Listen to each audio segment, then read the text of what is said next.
اب ذرا غور تو کرے، کاش کہ قرآن مجید کو ذرا ایک صحیح پرسپیکٹو میں اس دور کے سمجھنے کی کوشش کی جائے۔ اس کا مطلب یہ ہوا کہ یہ جو راستے بہتر ہوئے دنیا میں، یہ جو مسافروں کی پریشانیاں کم ہوئیں، یہ تو جگہ جگہ سرائے اور مسافر خانے بنے، جگہ جگہ مسافروں کے آرام اور علاج کی سہولتیں بنیں، مسافروں کے گھوڑے یا اونٹ، ان کے لیے بھی آرام، چارے، سب چیزوں کا جو بندوبست ہوا، دنیا میں جو ترقی ہوئی، سفر کی سہولیات جو بڑھیں، اس میں سب سے بڑا حصہ اسلام کا اور اس کے قانون انفاق، قانون زکوٰۃ کا ہے۔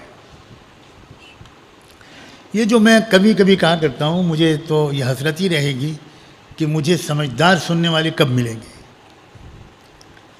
اس لیے کہ اتنی پست سطح ہو گئی ہے ہمارے دیندار طبقے کی، برا نہ ماننا،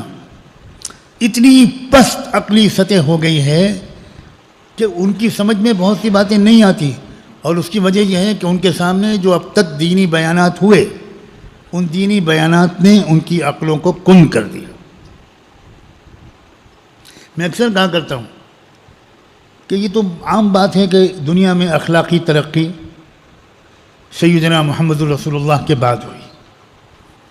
اخلاقی، روحانی، دینی، لیکن یہ بات نہیں غور کرتے لوگ کہ دنیا کی مادی ترقی، دنیا کی سائنٹیفک ترقی، دنیا کی ایڈمنسٹریٹو اور انتظامی ترقی، تمام دنیاوی پہلوؤں سے دنیا کی ترقی بھی میں قسم کھا کر چیلنج کے ساتھ کہہ سکتا ہوں کہ محمد رسول اللہ کے بعد ہوئی۔ ہزاروں سال سے دنیا چل رہی تھی، یہ ساری سہولتیں جو بعد میں آنی شروع ہوئیں، یہ کیوں نہیں آئی تھی؟ ابھی تو ابن السبیل کا تذکرہ ہے، مجھے شکوہ ہے کہ علماء بھی 99% اس کی اہمیت کو نہیں سمجھتے۔ یاد رکھیے، سفر کی سہولیات دنیا کی ترقی میں سب سے بنیاد کا پتھر ہے۔ جب سفر کی سہولیات نہیں ہیں تو ایک جگہ کا تجربہ دوسری جگہ کیسے پہنچے گا؟ ایک جگہ کا مال دوسری جگہ بکنے کے لیے کیسے پہنچے گا؟ ایک جگہ کی مصنوعات، مینوفیکچرڈ آئٹمس، وہ دنیا کی دوسری مارکیٹس میں کیسے پہنچیں گے؟ ایک جگہ کے میڈیکل تجربات، میڈیکل نسخے، وہ دوسری جگہ کیسے پہنچیں گے؟ تو دنیا کی ترقی میں بہت بڑا ایک جو رول ہے وہ ہے سفر کی سہولیات کا، اور کمال ہے کہ زکوٰۃ ہو یا مال فے اور غنیمت، ان دونوں کے مستحقین میں اللہ نے رکھا مسافر۔ سفر کی سہولیات، اب ایک مسافر ہے، یہ اپنے علاقے میں مالدار ہے، یہ غریب نہیں ہے، لیکن وہ کسی سفر میں ایسے حالات میں پھنس گیا کہ اس کو مدد کی ضرورت ہے۔ اسلام کہتا ہے یہ مت دیکھو کہ اپنے علاقے میں مالدار ہے، اس وقت وہ تک ضرورت میں ہے، پوری اس سے ضرورت مند ہے، اس کی مدد زکوٰۃ سے کرو۔ کووڈ کے زمانے میں اللہ اکبر، میں آج ایک راز فاش کرتا ہوں،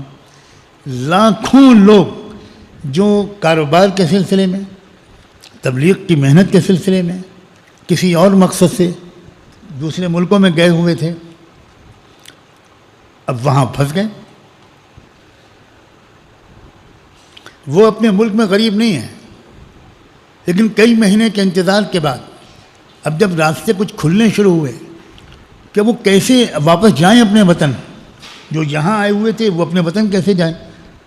جو یہاں والے کہیں اور گئے ہوئے تھے وہ واپس کیسے آئیں۔ اس موقع پر اللہ کا شکر ہے، اللہ کے کچھ بندوں نے، کچھ طالب علموں نے جرأت مندانہ طور پر اس بات کا رہنمائی کی کہ بلا تکلف زکوٰۃ کا پیسہ وہاں جمع کیا جائے اور ان لوگوں کو بھیجا جائے، اور وہ بالکل قرض نہیں ہوگا۔ وہ لوگ ذہن پر یہ ٹینشن نہ ہو کہ ہم جب پہنچیں گے اپنے ملک تو ہم کو پیسہ واپس کرنا ہے، اس لیے کہ ہم کو ہوائی جہاز کا ٹکٹ دیا گیا، یہ کیا گیا، وہ کیا گیا، ان کا میڈیکل ٹیسٹ کرا کر اس میں جو خرچہ ہوا وہ ہوا، بلا تکلف زکوٰۃ کے پیسے سے ان حضرات کا بندوبست کیجیے، حکومتوں کے بجٹ پر بوجھ مت ڈالیے۔ اس وقت سمجھ میں آیا اللہ کے احکام اسلام کے، ابن سبیل بالکل عام طور پر علماء نے لکھا ہے کہ مسافروں کے ٹھہرنے کے لیے مسافر خانہ بنواؤ،